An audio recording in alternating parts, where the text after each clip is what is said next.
ವೇದಿಕೆ ಮೇಲಿರುವಂಥ ಹಿರಿಯರೇ, ವೇದಿಕೆಯ ಮುಂದೆ ಇರುವಂಥ ಹಿರಿಯರೇ, ಗಣ್ಯರೇ, ನನ್ನ ತಾಯಿಯ ಗೆಳತಿಯರು ಇದ್ದಾರೆ ಇಲ್ಲಿ. ನಾನು ಬಹಳ ಅದೃಷ್ಟವಂತ, ನಿಮ್ಮೆಲ್ಲರ ಮುಂದೆ ನಿಂತ್ಕೊಂಡು ಮಾತಾಡುವಂಥ ಅವಕಾಶ ನನಗೆ ಸಿಕ್ಕಿದೆ. ಈ ಸಭೆ ತುಂಬಿರೋದಲ್ಲದೆ ಅಲ್ಲಿ ಆಡಿಟೋರಿಯಂ ತುಂಬಿದೆ, ಅಲ್ಲಿ ದೊಡ್ಡ ತೆರೆಯ ಮೇಲೆ ನಮ್ಮನ್ನು ತೋರಿಸ್ತಾ ಇದ್ದಾರೆ. ನಾನು ಕಿರುತೆರೆಯ ಮನುಷ್ಯ, ಅದಕ್ಕಿಂತ ಚಿಕ್ಕ ರೇಡಿಯೋ ಮನುಷ್ಯ ಆಗ್ಬಿಟ್ಟಿನಿ. ಈಗ ಬೆಳಗ್ಗೆ 8 ಗಂಟೆಗೆ ಒಂದು ಸಲ ಬರ್ತೀನಿ, ರಾತ್ರಿ 10 ಗಂಟೆಗೆ ಒಂದು ಸಲ ಬರ್ತೀನಿ. ನನ್ನ ಹೆಂಡತಿ ಅಂತಿರ್ತಾಳೆ, ಮರೆಯ ಎಲ್ಲಿಂದ ಮಾತಾಡ್ತೀಯ, ಇಲ್ಲೂ ಮಾತಾಡ್ತಿದ್ಯಾ, ಅಲ್ಲೂ ಮಾತಾಡ್ತಿರ್ತೀಯ, ಕಾಫಿ ಕೊಡು ಅಂತ ಕೂಗಿದ್ರೆ ಅವಳಿಗೆ ರೇಡಿಯೋದಲ್ಲಿ ಕೂಗಿದೆಯೋ ಮನೇಲಿ ಕೂಗಿದೆಯೋ ಅಂತ ಕೇಳ್ತೀನಿ. ಹಾಸ್ಯವನ್ನು ನಾನು ಸ್ವಲ್ಪ ಟೆರರೈಸ್ ಮಾಡಿರುವಂಥ ವ್ಯಕ್ತಿ. ನನ್ನ ಕೈಗೆ ಸಿಕ್ಕರೆ ಕಡಿಮೆ ಬೈಗಳೇನು ಬೈಯೋದಿಲ್ಲ. ನನ್ನ ದೃಷ್ಟಿಯಲ್ಲಿ ಸೆಟ್ ಆಫ್ ಜೋಕ್ಸ್ ಅಂತಿರುತ್ತೆ. ಒಂದು ಜೋಕ್ ಹೇಳಿದ್ರೆ ಜನ ನಗೋದು, ಅದು ಹಾಸ್ಯ ಅಲ್ಲ ಅಂತ ನಾನು ಭಾವಿಸ್ತೀನಿ. ಹಾಸ್ಯದ ಬಗ್ಗೆ ಮಾತಾಡುವವರು ಅಥವಾ ಹಾಸ್ಯದ ವಲಯದಲ್ಲಿರೋರು, ದೇ ಆರ್ ನಾಟ್ ಜೋಕರ್ಸ್. ಹಾಸ್ಯ ಅನ್ನೋದು ದಿನನಿತ್ಯದಲ್ಲಿರುತ್ತೆ. ನಾವು ಅದನ್ನು ಗಮನಿಸದೆ ಹೋದರೆ ನಮಗೆ ಹಾಸ್ಯ ಪ್ರಜ್ಞೆ ಇಲ್ಲ ಅಂತಂತೇಳಿ. ಬೇರೆ ಏನಿಲ್ದಿದ್ರೂ ಪರವಾಗಿಲ್ಲ, ಸೆನ್ಸ್ ಆಫ್ ಹ್ಯೂಮರ್ ಇರಬೇಕು ಅಂತ. ಈ ಬಳ್ಳಾರಿ ರಾಯಚೂರು ಕಡೆಯವರಿಗೆ ಸ್ವಲ್ಪ ಸೆನ್ಸ್ ಆಫ್ ಹ್ಯೂಮರ್ ಕಡಿಮೆ, ಸ್ವಲ್ಪ ಏನು ತುಂಬಾ ಕಡಿಮೆ. ನಾನು ಬಳ್ಳಾರಿಯವನಾದ್ದರಿಂದ ಧೈರ್ಯವಾಗಿ ಹೇಳ್ತೀನಿ. ಬಳ್ಳಾರಿ ಸಮಸ್ಯೆ ಏನು ಅಂತಂದರೆ, ಅಲ್ಲಿರುವಂಥ ಪ್ರತಿಭಾವಂತರೆಲ್ಲರೂ ಕೂಡ ಬೇರೆ ಬೇರೆ ಊರುಗಳಿಗೆ ಹೋಗ್ಬಿಟ್ಟಿರ್ತಾರೆ. ನನಗೊಂದು ಸಲ ಬಳ್ಳಾರಿಯಲ್ಲಿ ಸನ್ಮಾನ ಮಾಡ್ತಾ ಇರೋದು, ಬಳ್ಳಾರಿ ಕಲೆಗಳ ತವರು. ಹೌದು ಮಾರಾಯ, ತವರು ಮನೆಯಲ್ಲಿದ್ದರೆ ಅಪವಾದ ಬರ್ತದೆ, ಅದಕ್ಕೋಸ್ಕರ ಗಂಡನ ಮನೆಗೆ ಹೊರಟೋಗಿದ್ದೀವಿ.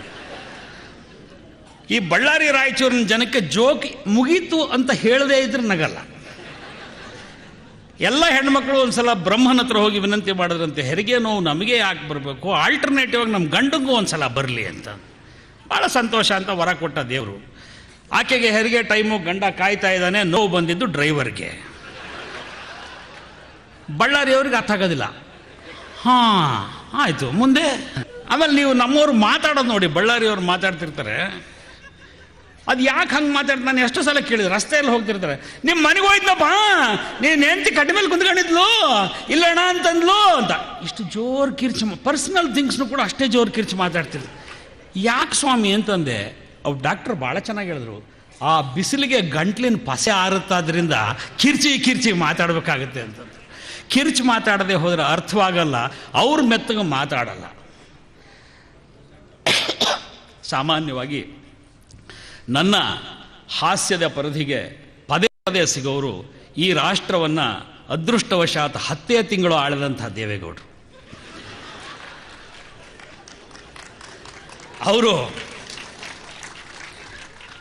ಅವರು ಅಷ್ಟೇ ಸ್ವಲ್ಪ ಜೋಕ್ ಅರ್ಥವಾಗಲ್ಲ. ಒಂದು ದಿವಸ ಪ್ರಧಾನಮಂತ್ರಿ ಆದ ಹೊಸರಲ್ಲಿ ಅವರು ಮನೆ ಮುಂದೆ ಕೂತು ಪೇಪರ್ ಓದ್ತಾ ಇದ್ರಂತೆ. ದೇವೇಗೌಡರು ಪೇಪರ್ ಓದೋದನ್ನು ನೀವು ನೋಡಬೇಕು, ಅದೊಂಥರ ಸ್ವಗತ ಸಂಭಾಷಣೆ ಇದ್ದಂಗೆ ಇರುತ್ತೆ. ನಾನು ಮುಖ್ಯಮಂತ್ರಿ ಆದರೆ ಕರ್ನಾಟಕಕ್ಕೆ ಉಚಿತ ವಿದ್ಯುತ್ ಅಂತ ಬಂಗಾರಪ್ಪ ಹೆಡ್ಡಿಂಗ್ ಬಂದಿರುತ್ತೆ. ನಾನು ಎಲ್ಲಿಂದ ಕೊಡ್ತಾನೋ ಅಂತ ಗೊತ್ತಾ, ಆ ಪೇಪರ್ಗೆ ಉತ್ತರ ಕೊಡ್ತಾ ಇರ್ತಾರೆ ಅವರು. ಉಗ್ರವಾದಿಗಳ ಆತಂಕ, ಉಗ್ರವಾದಿಗಳ ದಾಳಿ, ಅದರ ಬಗ್ಗೆ ಆತಂಕ. ಯಾಕೆ ಬರ್ತಾರೆ ಇಲ್ಲಿ, ಯಾರು ಬರಲ್ಲ ಇಲ್ಲಿ, ಹಿಂಗೆ ಮಾತಾಡ್ತಾ ಇರ್ತಾರೆ. ಹಾಗೊಂದ್ಸಲ ಅವ್ರು ಪೇಪರ್ ಓದ್ತಾ ಇರುವಾಗ ಪಕ್ಕದ ಮನೆಯಲ್ಲಿ ಸೋನಿಯಾ ಗಾಂಧಿ ಅವರು ಇನ್ನೂ ಕ್ವಾರ್ಟರ್ಸ್ ಖಾಲಿ ಮಾಡಿರಲಿಲ್ಲ. ಆವಾಗ ಪ್ರಿಯಾಂಕಾ ಓಡಿ ಬರ್ತಾಳೆ, ಗೋಡಾ ಅಂಕಲ್, ಚಿಕ್ಕವಳು, ಗೋಡಾ ಅಂಕಲ್ ಕುಮಾರಣ್ಣ ಮಾರ್ತಾ ಹೇ, ಒಳ್ಳೆ ರೇಟ್ ಬಂದರೆ ನನ್ನೂ ಮಾರ್ತಾ ಹೇ, ನಿನ್ನೂ ಮಾರ್ತಾ ಹೇ. ಈಗ ಸ್ವಲ್ಪ ಬದಲಾವಣೆ ಆಗಿ ಕೊಂಡ್ಕೋತಾ ಹೇ, ಎಲ್ಲ ಕೊಂಡ್ಕೋತಾ ಹೇ.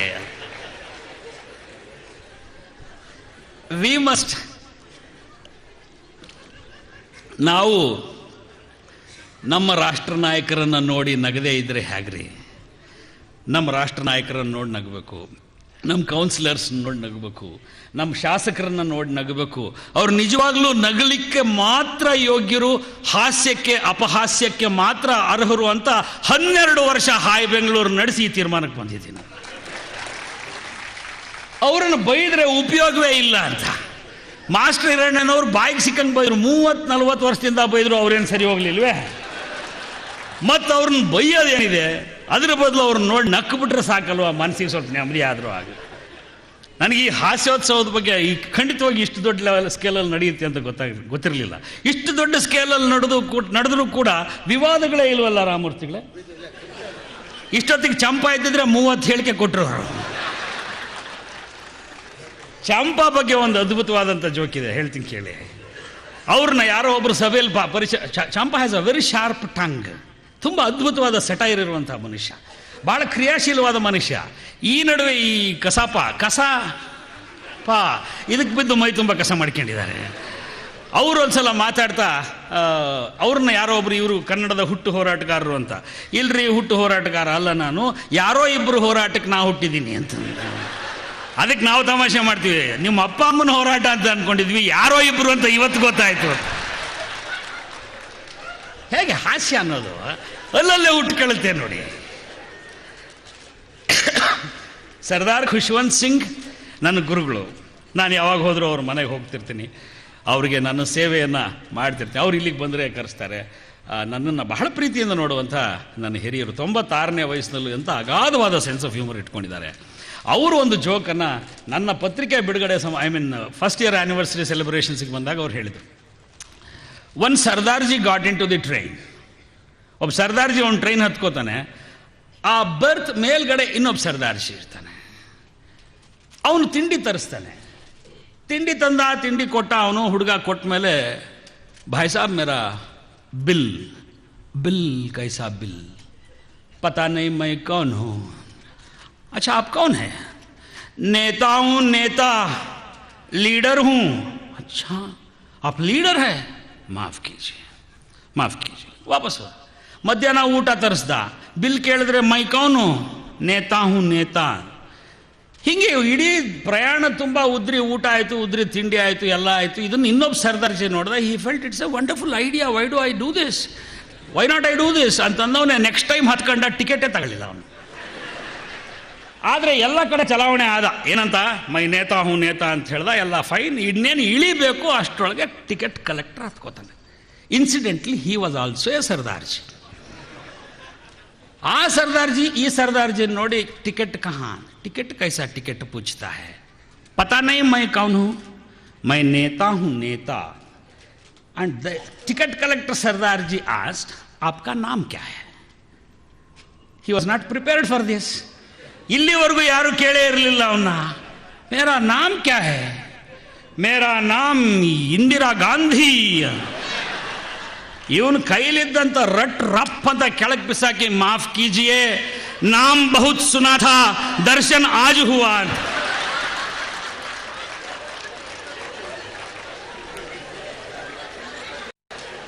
ಇದನ್ನ ನನಗೆ ಖುಷ್ವಂತ್ ಸಿಂಗ್ ಅವ್ರು ಹೇಳಿ 12 ವರ್ಷ ಆಯಿತು. I still remember and enjoy this joke. ದೊಡ್ಡವರ ಸುತ್ತಲೂ ಇರುವಂಥ ಹಾಸ್ಯ ಇದೆಯಲ್ಲ, ಭಾಳ ಬ್ರೈಟ್ ಆಗಿರುತ್ತೆ, ಬ್ರಿಲಿಯಂಟ್ ಆಗಿರುತ್ತೆ. ದರಾ ಬೇಂದ್ರೆ ಅವರ ಹೆಸರನ್ನು ಕೇಳದೇ ಇರುವಂಥ ಕನ್ನಡಿಗರೇ ಇಲ್ಲ. ನನಗೆ ಅವ್ರನ್ನ ಕಂಡ್ರೆ ಬಹಳ ಗೌರವ. ನಮ್ಮ ಮನೆಯಲ್ಲಿ ಬೆಳಿಗ್ಗೆ ಎದ್ದರೆ ಮಾತಿರ್ತಾ ಇದ್ದದ್ದೇ ಬೇಂದ್ರೆ ಅವ್ರ ಬಗ್ಗೆ, ಕುವೆಂಪು ಬಗ್ಗೆ, ತಾರಾಸು, ಅನಾಕರು, ಮಾಸ್ಟರ್ ಹಿರಣ್ಯನವ್ರ ಬಗ್ಗೆ ಮಾತಾಡ್ತಿದ್ವಿ. ಇವರೆಲ್ಲ ನಮ್ಮ ಮನೆಯಲ್ಲಿ ಸೇರೋರು ಮಹಾನುಭಾವರು. ಇವರು ಸುತ್ತು ಓಡಾಡಿ ನಾನು ಕಲ್ತಿದ್ದು 2 ಅಂದರೆ, ಒಂದು ಸ್ವಲ್ಪ ಮಟ್ಟಿಗೆ ಬರವಣಿಗೆ ಜಾಸ್ತಿ ಸುಸ್ತಾದಾಗ ಏನು ಮಾಡಬೇಕು ಅದು ಹಿಂಗೆ ಅಂದರು. ಬೇಂದ್ರೆ ಅವ್ರ ಮನೆಗೆ ನನ್ನ ತಾಯಿ ಒಂದ್ಸಲ ನನ್ನನ್ನು ಕಳಿಸ್ಕೊಟ್ಟಿದ್ರು.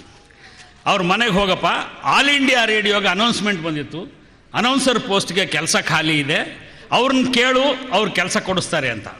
ನಮ್ಮಮ್ಮ 15 ರೂಪಾಯಿ ನೋಟ್ನ 2 ನೋಟ್ನ ಇಲ್ಲಿ ಜೇಬಲ್ಲಿಟ್ಟು ಒಂದು ಪಿನ್ ಹಾಕಿ ಪೈಜಾಮಗೆ ಹೋಗು ಧಾರವಾಡಕ್ಕೆ ಅಂತ ಕಳಿಸಿದ್ರು. ಬಳ್ಳಾರಿಯಿಂದ ಹೋದೆ. ಬೇಂದ್ರೆ ಅವ್ರು ಕೂತಿದ್ರು.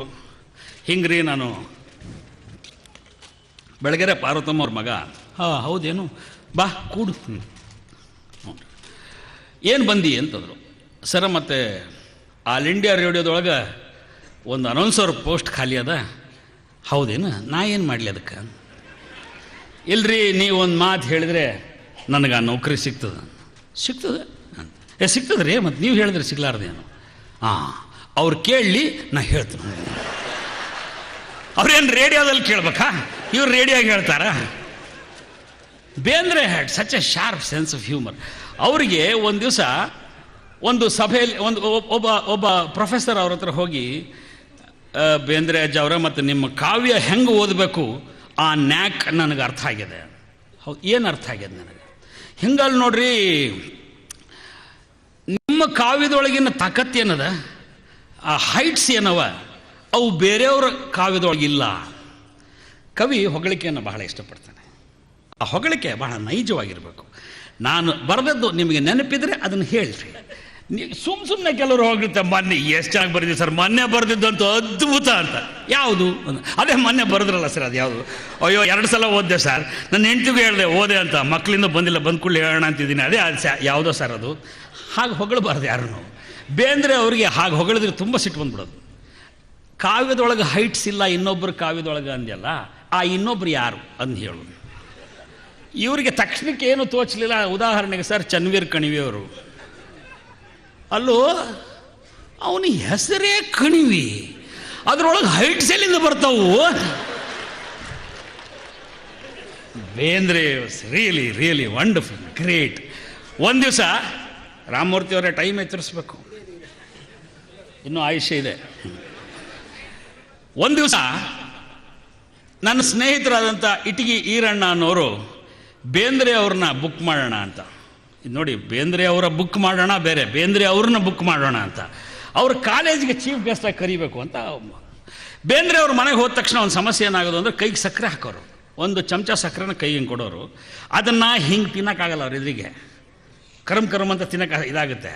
ಕೈಯಲ್ಲಿ ಹಾಗೆ ಹಿಡ್ಕೊಂಡು ಕೂತ್ರೆ ಆ ಬಿಸಿಲಿಗೆ ನೀರು ಹೊಡೆದು ಕೈಯೆಲ್ಲ ಅಂಟಂಟಾಗುತ್ತೆ. ಒಂದು ವಿಚಿತ್ರ ಸನ್ನಿವೇಶ. ಆಮೇಲೆ ಬೇಂದ್ರೆ ಅವರಿಗೆ ತಮ್ಮ ಸಂಖ್ಯಾಶಾಸ್ತ್ರದ ಒಲವನ್ನು ನಮಗೆ ಹೇಳಬೇಕು ಅನ್ನೋಂಥ ಶುರು ಆಗ್ಬಿಡ್ತು. ಕಾಳಿದಾಸಗೂ ನನಗೂ ಫರ್ಕ್ ಏನದಂತ ಗೊತ್ತದೆ ನಿನಗೆ? ಇಲ್ರಿ. ಅವ 1, 2, 3, 4 ಅಂತಾನ, ನಾನು 1, 4, 2, 3 ಅಂತೀನಿ. ತಿಳಿತೇನು? ಹ್ಞೂ ರೀ ಅನ್ಬೇಕಷ್ಟೇ. ಹಾಗೆ ಮಾತಾಡ್ತಾ ಕೂತಿರುವಾಗ ನಮ್ಗೆ ಅರ್ಥ ಆಗ್ತಾ ಇಲ್ಲ. We were very Young and ಆ ವೇವ್ ಲೆಂಗ್ತೇ ಇಲ್ಲ ನಮಗೆ. ಇವನು ಮಧ್ಯ ಇದ್ದಕ್ಕಿದ್ದಂಗೆ, ನಾ ಏನು ಟ್ರೈನಿಗೆ ಬುಕ್ ಮಾಡಲ, ಏನು ಕಾರಿಗೆ ಬುಕ್ ಮಾಡಿಡ್ರಿ ಅಂತ ನಾವು ಅಂದರೆ ಚೀಫ್ ಗೆಸ್ಟಾಗಿ ನೀವು ಯಾವುದ್ರಲ್ಲಿ ಬರ್ತೀರಿ ಅಂತ. ತಮ್ಮ ಒಂದು ಕೆಲಸ ಮಾಡು. ಏನ್ರಿ? ಈ CBT ನೋಡಿ ಏನು ನೀನು? ಧಾರವಾಡದಲ್ಲಿ CBT ಅಂದರೆ ಸಿಟಿ ಬಸ್ ಟರ್ಮಿನಲ್ ಅಂತ. ಹಾಂ ನೋಡಿನಲ್ರಿ, ಅಲ್ಲಿ ಹೋಗು. ಅಲ್ಲಿ ಒಬ್ಬವ ಮಂಗ್ಯ ಆಡಿಸ್ತಿರ್ತಾನ. ಈ ವರ್ಷ ಅವನು ಕರ್ಕೊಂಡು ಹೋಗು, ಮುಂದಿನ ವರ್ಷ ನಾ ಬರ್ತೀನಿ ಅಂತ. ಬೇಂದ್ರೆ ವಾಸ್ ದಿಸ್ ಅದ್ಭುತ ಪುರುಷ. ನನಗೆ ಬಹಳ ಆಸೆ ಅಂದರೆ ಒಳ್ಳೆ ಹಾಸ್ಯವನ್ನು ರಾತ್ರಿ ಇಡೀ TV ಒಂದೊಂದ್ಸಲ ಸರ್ಫ್ ಮಾಡ್ತಾ ಇರ್ತೀನಿ. ಒಂದು ತೆಲುಗು ಸಿನಿಮಾದಲ್ಲಿ ನಾನು ನೋಡಿದ ಒಂದು ದೃಶ್ಯ, ನೀವು ನೋಡಿರ್ಬೋದು ಅಥವಾ ಅದು ಕನ್ನಡಕ್ಕೆ ಬಂದು ಇರ್ಬೋದು. ಅದರೊಳಗೊಬ್ಬ ಮೇಷ್ಟ್ರಿಗೆ ಮದುವೆ ಆಗಿರುತ್ತೆ. It's first night. ಅವನು ಕಾಯ್ತಾ ಕೂತಿದ್ದಾನೆ, ಆ ಹೀರೋಯಿನ್ ಬರಬೇಕು, ಇವನು ಏನೋ ಓದ್ತಾ ಇದ್ದಾನೆ. ಮೇಷ್ಟ್ರಲ್ವಾ, ಓದೋ ಚಟ, ಓದ್ತಾ ಇದ್ದಾನೆ. ಅವಳು ಅಲ್ಲಿ ಎಂಟ್ರಾಗ್ತಾಳೆ ಕೈಯಲ್ಲಿ ಹಾಲು ಇಟ್ಕೊಂಡು. ಹಿಂಗೆ ನೋಡಿದವನು, ఎవరది ఫస్ట్ నైటే లేట్గా వచ్చింది అంತಾನೆ. ಆ ಮೇಷ್ಟ್ರು ನೋಡಿ, ಅವನು ಯಾರಿದು ಫಸ್ಟ್ ನೈಟೇ ಲೇಟಾಗಿ ಬಂದಿದ್ದು ಅಂತ. ಈ ತರಹದ ಹಾಸ್ಯವನ್ನು ನಮ್ಮ ನಿಜ ಬದುಕಿನಲ್ಲಿ ತುಂಬ ಎಂಜಾಯ್ ಮಾಡ್ತೀವಿ. ನ್ಯೂಸ್ ಪೇಪರ್ ಆಫೀಸ್ನಲ್ಲಿ ಸಿಗೋಷ್ಟು ಹಾಸ್ಯ. ನಿನ್ನೆ ನಾನು ಬಹುಶಃ 1-1.5 ತಾಸು ಮಾತಾಡಿದೆ. ನಾನು ನ್ಯೂಸ್ ಪೇಪರ್ ಸುದ್ದಿ ಮನೆ ಕತೆ ಪುಸ್ತಕ ಬಿಡುಗಡೆಗೆ ಹೋದಾಗ ನನ್ನ ಕಿರಿಯ ಗೆಳೆಯ ಒಬ್ಬನು ಡಿಕ್ಷನರಿ ನೋಡ್ತಾ ಇದ್ದ. ನಾನು ಯಾರಾದರೂ ಡಿಕ್ಷನರಿ ನೋಡ್ತಾ ಇದ್ರೆ ತಡೆಯೋಕ್ಕೆ ಹೋಗಲ್ಲ. ಏನು ಬೇಕು ನಿಂಗೆ ಅಂತ ಕೇಳಲ್ಲ. ಅವ್ರವ್ರ ಹೊಟ್ಟೆನೋಗಿ ಅವರವರೇ ಮಾತ್ರ ತಿನ್ನಬೇಕು. ಹುಡುಕ್ಲಿ ಬಡ್ಡಿ ಮಗ ಅಂತ ಸುಮ್ಮನೆ 45 ನಿಮಿಷ ಹುಡುಕಿದಾರೆ. ಏನಯ್ಯ ಬೇಕು ನಿನಗೆ ಅಂದರೆ, ಅಣ್ಣ ಸತ್ವಂತ್ ಸಿಂಗ್ ಅಂದ್ರೆ ಏನು ಅಂದ. Eating, coming, going, sitting, ING ಪ್ರತ್ಯಯ ಅಂತೀವಲ್ಲ ನಾವು, ಹಾಗೆ ಸತ್ವಂತ್ ಸಿಂಗ್ ಅಂಡ್ ಬಿಯಾಂತ್ ಸಿಂಗ್ ಅಂತ ಹುಡುಕ್ತಾ. ಈ ತರಹದ ಮಹಾನ್ ಬುದ್ಧಿವಂತರೆಲ್ಲ ನ್ಯೂಸ್ ಪೇಪರ್ ಆಫೀಸ್ಗಳಲ್ಲಿ ಕೆಲಸ ಮಾಡ್ತಿರ್ತಾರೆ. Plantations workers union has given a call ಅಂತ ಬಂದರೆ, ಬಾಳೆಹಣ್ಣು ಮಾರಾಟಗಾರರ ಸಂಘ ಅಂತ ಟ್ರಾನ್ಸ್ಲೇಟ್ ಮಾಡಿದವರು ಇದ್ದಾರೆ ನಮ್ಮಲ್ಲಿ. ಪ್ಲಾಂಟನ್ಗೂ ಪ್ಲಾಂಟೇಶನ್ಗೂ ವ್ಯತ್ಯಾಸ ಗೊತ್ತಿರಲ್ಲ. Curfew was clamped from dawn to dusk ಅಂತ ಬಂದರೆ, ಡಾನ್ ಪಟ್ಟಣದಿಂದ ಡಸ್ಕ್ ಪಟ್ಟಣದವರೆಗೂ ಕರ್ಫ್ಯೂ ವಿಧಿಸಲಾಗಿತ್ತು ಅಂತ ಬರೆದಂಥವ್ರಿದ್ದಾರೆ. ಇವು ನಿಜ ಜೀವನದಲ್ಲಿ ದಿನನಿತ್ಯ ನಡೆಯುವಂಥ ಹಾಸ್ಯ ಇದೆಯಲ್ಲ, ಅದರಷ್ಟು ಅದ್ಭುತವಾದ ಇನ್ನೊಂದು ಯಾವುದೂ ಇಲ್ಲ. NT ರಾಮರಾವ್ ಅವ್ರ ಸರ್ಕಾರ ಹೈಜಾಕ್ ಆಗಿ ಆ ಎಲ್ಲ MLAಗಳು ಡಿಸಿಡೆಂಟ್ಸ್ ಏನಿದ್ರು NT ರಾಮರಾವ್ ಸಪೋರ್ಟರ್ಸ್ನ ಬಳ್ಳಾರಿಗೆ ತಂದಿಟ್ರು. ಅವಾಗ ಅಡಗಿಸಿಟ್ರು. ಸನ್ಮಾನ್ಯ ಶ್ರೀ ರಘುಪತಿ ಅವರು ಅದರ ನೇತೃತ್ವವನ್ನು ವಹಿಸಿದರು. ರಘುಪತಿನೇ ಒಂದು ಜೋಕು. ನೀವು ನೋಡ್ಬೇಕು, ರಘುಪತಿ ಮಾತಾಡೋದು, ಓಡಾಡೋದು, ಭಾಳ ಅವರ ಅಂಗಚೇಷ್ಟೆಗಳು ಇವೆಲ್ಲ ಭಾಳ ವಿಚಿತ್ರವಾಗಿರ್ತವೆ ಅವರು. ಅವಾಗ ಒಬ್ಬ MLAಗೆ ಎಲ್ಲರೂ MLAಸ್ಗೆ ಊಟ ಕೊಟ್ಟರು, ಮಾಡಿದ್ರು, ಗುಂಡು ಹಾಕಿದ್ರು, ಎಲ್ಲ ಆಯಿತು. ಫಿಂಗರ್ ಬಾಲ್ ಕೊಟ್ಟರು. ಫಿಂಗರ್ ಬಾಲ್ ಕೊಟ್ಟರೆ ಅದರೊಳಗಿರೋ ನಿಂಬೆ ಹಣ್ಣನ್ನ ಬಿಸಿನೀರೊಳಗೆ ಕಿವುಚ್ಕೊಂಡು ಗಟ ಗಟ ಗಟ ಗಟ ಕುಡ್ದು ಹಾಕ್ಬಿಟ್ಟು. ಈ ತರಹದ ಎಡವಟ್ಟುಗಳು ನೋಡಿದಿರಲ್ಲ. ನಮ್ಮ ಬದುಕಿನಲ್ಲಿ ಹಾಸ್ಯವನ್ನು ರೂಢಿಸ್ಕೊಳ್ದೇ ಇದ್ದರೆ, ಮನೆಯಲ್ಲಿ ಹಾಸ್ಯವನ್ನು, ವರ್ಕ್ ಪ್ಲೇಸ್ನಲ್ಲಿ ಹಾಸ್ಯವನ್ನು ರೂಢಿಸ್ಕೊಳ್ದೇ ಇದ್ದರೆ ನಿಜವಾಗ್ಲೂ ಬಹಳ ತೊಂದರೆ ಆಗುತ್ತೆ. ವಿ ಬಿಕಮ್ ತುಂಬ ಸೀರಿಯಸ್ ಆಗಿಬಿಡ್ತೀವಿ ಅಂತೇಳಿ. ತುಂಬ ಸೀರಿಯಸ್. ಸಿಂಧಿಯಾ ನೋಡಿ ನಗಲ್ಲ, ಸಿಂಧಿಯಾ ನಗೋದೇ ಇಲ್ಲ. ಮತ್ತು ಅವ್ರ ಶಿಷ್ಯರು ಅದನ್ನು ಹೇಳ್ಕೊಂಡು ಓಡಾಡ್ತಿರ್ತಾರೆ. ನಮ್ಮ ದೇವರು ಅಣ್ಣವ್ರು ಇದಾರಲ್ಲ, ನಗದೇ ಇಲ್ಲ ಅಂತ. ಬರೀ ನಗದೇ ಇರುವಾಗ ನಗದು, ಬರೀ ನಗದೇ ಕೈಯಲ್ಲಿರುವಾಗ ನಗು ಎಲ್ಲಿಂದ ಅವ್ರಿಗೆ ಸಾಧ್ಯ? ನಮ್ಮ ರಾಷ್ಟ್ರ ನಾಯಕರನ್ನು ನೋಡಿ ನಾವು ನಗದೆ ಹೋದರೆ, ಒಂದೊಂದ್ಸಲ ಮನಮೋಹನ್ ಸಿಂಗ್ ಪಾಪ ಹೆಂಗೆ ಕಾಣಿಸ್ತಾನೆ ಗೊತ್ತಾ ನನಗೆ, TV ನೋಡ್ತಾ ಇದ್ರೆ. ಕೆಲ್ಸಕ್ಕೆ ಬಾರ್ದೊಂದು ಪೋಸ್ಟ್ ಕೊಟ್ಟು ಕೂಡಿಸಿರ್ತಾರಲ್ಲ ಆಫೀಸಲ್ಲಿ, ಹಂಗೆ ಪಾಪ ಕೂತೇ ಇರ್ತದು. ಅವ್ರನ್ನ ನೋಡಿ ನಗಬೇಕು. ಕುಮಾರಸ್ವಾಮಿ ಅವ್ರನ್ನ ನೋಡಿ ನಗಬೇಕು. ನೋಡಿ, ಕುಮಾರಸ್ವಾಮಿ ಸಮಸ್ಯೆ ಅಂದರೆ ಅವ್ರ ಮನೇಲಿ ಮಲಗದೇ ಇಲ್ಲ. ಅವರು ಯಾರ್ಯಾರ ಮನೇಲೋ ಮಲಗ್ತಾರೆ. ಮಗ ನೋಡಿದ್ರೆ ಯಾರ್ಯಾರ ಮನೇಲೋ ಮಲಗ್ತಾನೆ, ಮೊಮ್ಮಗ ನೋಡಿದ್ರೆ ಯಾರ್ಯಾರ ಮನೆಗೋ ನುಗ್ಗೋಡದಾಡ್ತಾನೆ. ಈ ಮನೇಲಿರೋ ದೇವೇಗೌಡರ ಪರಿಸ್ಥಿತಿ ಹೇಳ್ರಿಪ್ಪ. ಮೊನ್ನೆ ಸನ್ಮಾನ್ಯ ಶ್ರೀ ರೇವಣ್ಣವರು ಹೋಗಿ ದಿಲ್ಲಿಲಿ ಲಾಲು ಪ್ರಸಾದ್ ಅವ್ರನ್ನ ಮೀಟ್ ಮಾಡಿದ್ರು. ರೈಲಿಗೆ ಸಂಬಂಧಪಟ್ಟಿದ್ದೇನೆ, ಹಾಸನ ಬೆಂಗಳೂರು ರೈಲು.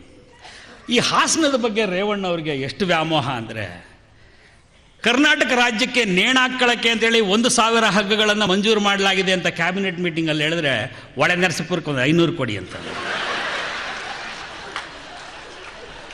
ವಿಪರೀತವಾದ ಪಾಪ ಅವರ ಹಾಸನ ಪ್ರೇಮ. ಒಳ ನರಸೀಪುರಕ್ಕೆ ಒಂದು 500 ಕೊಡಿ. ಆಮೇಲೆ ರೇವಣ್ಣ ವಂಡರ್ಫುಲ್ ಫೆಲೋ, ನೀವು ಗಮನಿಸ್ಬೇಕು ಅವ್ರನ್ನ ದೂರದಿಂದ. ಕೆಲವರಿಗೆ ಚಟ ಇರುತ್ತೆ, ಸ್ಕ್ರೂ ಡ್ರೈವರ್ ಥರ ಈ ಮೂಗೊಳಕ್ಕೆ ಹಾಕಿ ದೊಗಿತಾ ಇರ್ತಾರೆ. ಮಾಡ್ಕೊಳ್ಳಿ ಪಾಪ, ಅವ್ರವ್ರ ಹಿಂಸೆ ಅದೇನೋ. ಆಮೇಲೆ ನಮಗೆ ಶೇಕ್ ಹ್ಯಾಂಡ್ ಕೊಡ್ತಾರಲ್ಲ, ಅದನ್ನೇನು. ನಾನು ಕಣ್ಣಾರೆ ನೋಡಿರೋ ದೃಶ್ಯ ಒಂದು ತೋರಿಸ್ತೀನಿ, ದಯವಿಟ್ಟು ಬೇಜಾರು ಮಾಡ್ಕೊಬಿಡಿ.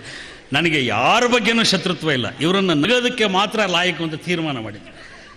ದೇವೇಗೌಡರು ಪ್ರಧಾನಮಂತ್ರಿಗಳಾದರೂ ಅಲ್ಲಿ ಪ್ರೆಸ್ ಕಾನ್ಫರೆನ್ಸ್ ನಡೀತಾ ಇದೆ. 106 ಜನ ಕಿಕ್ಕಿರಿದ ಸಭಾಂಗಣ, ಪ್ರೆಸ್ನವರು.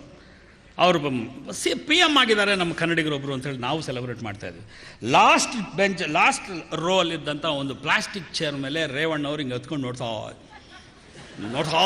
ಹಿಂಗೆ ನೋಡ್ತಾ ಇದ್ದಾರೆ. ಒಂದು ಪಂಚೆ, ಒಂದು ಶರ್ಟು.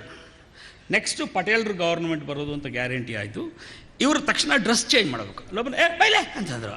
ಅಲ್ಲೇ ಒಂದು ಬಿಸ್ಲೇರಿ ಹಿಂಗೆ ಹಿಡ್ಕೊಂಡು ಸರ ಮುಖ ತೊಳ್ಕೊಂಡ್ರು. ಅಲ್ಲೇ ಒಂದು ಪ್ಯಾಂಟು, ಅಲ್ಲೇ ಈ ಶರ್ಟ್ ಬಿಚ್ಚಿದ್ರು, ಇನ್ನೊಂದು ಹಾಕೊಂಡು ಸಫಾರಿ ಹಾಕ್ಕೊಂಡು ಬತ್ತೀನಿ ಕಣ್ರಿ ಅಂತೇಳಿ ಹೊರಟೇ ಅವರು ಅಂತ. Can you do this in public? ನೀವು ಮಾಡೋಕ್ಕಾಗುತ್ತಾ? ಹಾಗೆ ಮಾಡುವ ಚೈತನ್ಯ ಒಬ್ಬ ರಾಜಕಾರಣಿಗೆ ಮಾತ್ರ ಇರುತ್ತೆ. ಯಾಕಂದರೆ for him something else is very important. ಕಡೆಯದೊಂದು ಮಾತು ಈ ರಾಜಕಾರಣಿಗಳ ಬಗ್ಗೆ ಹೇಳಿ ನನ್ನ ಇದು ಮುಗಿಸ್ತೀನಿ. ಪಟೇಲ್ರು ಒಂದು ಸಲ ಪ್ರೆಸ್ ಕ್ಲಬ್ಗೆ ಬಂದರು. JH ಪಟೇಲ್ ವಂಡರ್ಫುಲ್ ಆದಂಥ ಹ್ಯೂಮರ್ ಇದ್ದಂಥ ಮನುಷ್ಯ, ತುಂಬ ಅದ್ಭುತವಾದ ಹ್ಯೂಮರ್ ಇತ್ತು. ಜ್ಞಾನಿ ಮನುಷ್ಯ, ತುಂಬ ಜ್ಞಾನಿ. ಅವ್ರ ಹತ್ರ ಮಾತಾಡಿದ್ರೆ ಒಂದು ಪುಸ್ತಕ ಓದಷ್ಟು ಆನಂದ ಆಗೋದು. ಅವರು ವಿಲಾಸಿ ಆದರು ಅನ್ನೋ ಕಾರಣಕ್ಕೆ ಹಾಳಾಗಿ ಹೋದರೆ ಹೊರತು, ಇಲ್ಲದೇ ಇದ್ದರೆ ಬಹಳ ಡೆಮೊಕ್ರೆಟಿಕ್ ಆದ ಮನುಷ್ಯ, ಸಭ್ಯ, ಕಡಿಮೆ ದುಡ್ಡನ್ನು ಮಾಡಿದಂಥ ಮನುಷ್ಯ. ಅಂದರೆ ತೀರಾ ಬರಬಿದ್ದು ತಿನ್ನಲ್ಲ. ಅವರು ಪ್ರೆಸ್ ಕ್ಲಬ್ಬಿಗೆ ಬಂದು ಒಂದು ದೇವಿಲಾಲ್ ದುಡ್ಡು ಕೊಟ್ಟಿದ್ದು ಒಂದು ಭವನ ಇದೆ. ದೇವಿಲಾಲ್ ಹೆಸರಿನಲ್ಲಿ ಒಂದು ಕಟ್ಟಡ ಇದೆ. ಅದ್ರ ಇನಾಗ್ರೇಷನ್ಗೆ ಪಟೇಲ್ರನ್ನ ಕರೆದ್ವಿ. ಬಂದರು. ಪ್ರೆಸ್ ಕ್ಲಬ್ನಲ್ಲಿ ಇನಾಗ್ರೇಷನ್ ಅಂದರೆ ಏನು ರೀ ಅರ್ಥ? ಮತ್ತು ಗುಂಡು ಹಾಕ್ಬೇಕಲ್ಲ. ಸೀಮೆ ಎಣ್ಣೆ ಅಂಗಡಿಲಿ ಇನ್ನೇನು ಹಾಲು ಕೊಡ್ತಾರ? ಸರಿ, ಇವ್ರಿಗೆ ಒಂದು ಪೆಗ್ ಕೊಟ್ಟರು. ಇವನಿಗೂ ಕೊಡಿ ಅಂತಂದರು. ಜೊತೆಯಲ್ಲಿ ಒಬ್ಬ ಇದ್ದ. ಅವ್ನು ಯಾರು ಅಂತ ನಮಗೆ ಗೊತ್ತಿಲ್ಲ. ಇಲ್ಲ, ಅವನು ಕರೆದು ಕೂಡಿಸಿ, ಅವ್ನು ನನ್ನ ಸ್ನೇಹಿತ ಅಂತಂದರು. ಅವ್ನು ಕೂತ. ಅವ್ನಿಗೆ 2 ಹಲ್ಲಿರಲಿಲ್ಲ, ಈ ಮುಂದಿನ 2 ಹಲ್ಲಿರಲಿಲ್ಲ. ನಗ್ತಾ ಇದ್ದ ಅವನು. ಇದನ್ನು ಬರಿಬೇಡ್ರಪ್ಪ, ಇವನು ನನ್ನ ಭಾಳ ಕ್ಲಾಸ್ಮೇಟ್, ಇವನು ದಾವಣಗೆರೆ IBಲಿ ಮೇಟಿ ಅಂತಂದರು. ಸರಿ ಅಂತಂದ್ರು. ಬರಿಬೇಡಿ ಅಂದ್ರಲ್ಲ, ಯಾವುದನ್ನು ಬರಿಬಾರ್ದು ಹೇಳಿ ಅಂದರೆ ನಾವು ಅದನ್ನೇ ಬರಿತೀವಿ ಅಂತ ನಮಗೂ ಗೊತ್ತಿರುತ್ತೆ. ಇವನು ಬಹಳ ಆತ್ಮೀಯ ಸ್ನೇಹಿತ. ಇವನಿಗೆ ಒಂದು ದಿವಸ ರಾತ್ರಿ ಏನು ಅಂತಂದರೆ, ಊಟ ಕೊಡು ಅಂದರೆ ಊಟ ಕೊಡ್ತಾನೆ, ಗುಂಡು ತಂದು ಕೊಡು ಅಂದರೆ ಗುಂಡು ತಂದು ಕೊಡ್ತಾನೆ, ನನ್ನ ಕಾಲೊತ್ತು ಅಂದರೆ ಕಾಲೊತ್ತಾನೆ, ಎಲ್ಲ ಮಾಡ್ತಾನೆ. ಹೆಣ್ಮಕ್ಳನ್ನ ಕರ್ಕೊಂಬ ಅಂದರೆ ಮಾತ್ರ ಅವನಿಗಾಗಲ್ಲ. ಭಾಳ ನಿಷ್ಠಾವಂತ ಅವನಿಗೆ. ಈಗ ನನಗೆ ಯಾರಾದರೂ ಹೆಣ್ಮಕ್ಳನ್ನ ಕರ್ಕೊಂಬ ಅಂತ ಇವ್ರು ಹೇಳಿದ್ದಾರೆ. ಇಲ್ಲ ನಂಗೆ ಹೇಳ್ಬೇಡಿ ಇಂಥ ಕೆಲಸಗಳೆಲ್ಲ ಅಂತ ಅವನು ಬೇಜಾರು ಮಾಡ್ಕೊಂಡೆ. ಏಯ್ ಹೋಗ ಸುಮ್ಮನೆ ಅಂತ ಬೈದಿದ್ದಾರೆ. ಆಯ್ತು, ಕಾರ್ ಕೊಡಿ ಅಂತಂದು ಕೀ ಕೊಟ್ಟರು. ಇವ್ರ ಪಾಡಿಗೆ ಇವ್ರು ಮಲಗಿದ್ರು. ಎಷ್ಟೊತ್ತಾದ್ರೂ ಕಾದರೂ ಬರಲಿಲ್ಲ. ಮಧ್ಯರಾತ್ರಿ 3 ಗಂಟೆ ಅಷ್ಟೊತ್ತಿಗೆ ಕಣ್ಣು ಬಿಟ್ಟರೆ ಇವ್ರು ಹೆಂಡ್ತಿ ಕೂತಿದ್ರಂತೆ ಎದುರುಗಡೆ. ಇದೇ ನೀ ಬಂದೆ ಅಂತ. ಮತ್ತು ಅವ್ನು ಬಂದು ಕರೆದ, ನಾ ಬಂದೆ. ಅವನಿಗೆ ಯಾವಾಗ ಹೇಳಿದ್ದೆ ನಾನು ಅಂತ. ಅದನ್ನು ನೀವು ಅರ್ಜೆಂಟ್ ಬಾ ಅಂದ್ರಂತೆ ಅಂತ. ಅಯ್ಯೋ ಹಾಂ ಸರಿ, ಗೊತ್ತಾಯ್ತಿದ್ದೇನು ಅಂತ ಮಲಗಿದೆ. ಬೆಳಿಗ್ಗೆ ಬಂದ. ಏನೋ ಅಂದೆ. ಅದೇ ಹೆಂಗಸ್ರಿಗೆ ಕರ್ಕೊಂಬ ಅಂದ್ರಲ್ಲ, ನಿಮ್ಮ ಹೆಂಗಸ್ರಿಗೆ ಕರ್ಕೊಂಬಂದೆ, ಯಾಕೆ ಸುಮ್ಮನೆ ಇದು ಅಂತ. ಆವಾಗ ಎದ್ದು ಒದ್ದೆ ನೋಡ್ರಿ, 2 ಉದ್ರೋಯ್ತಿ ಒಂದು ಅಂತ.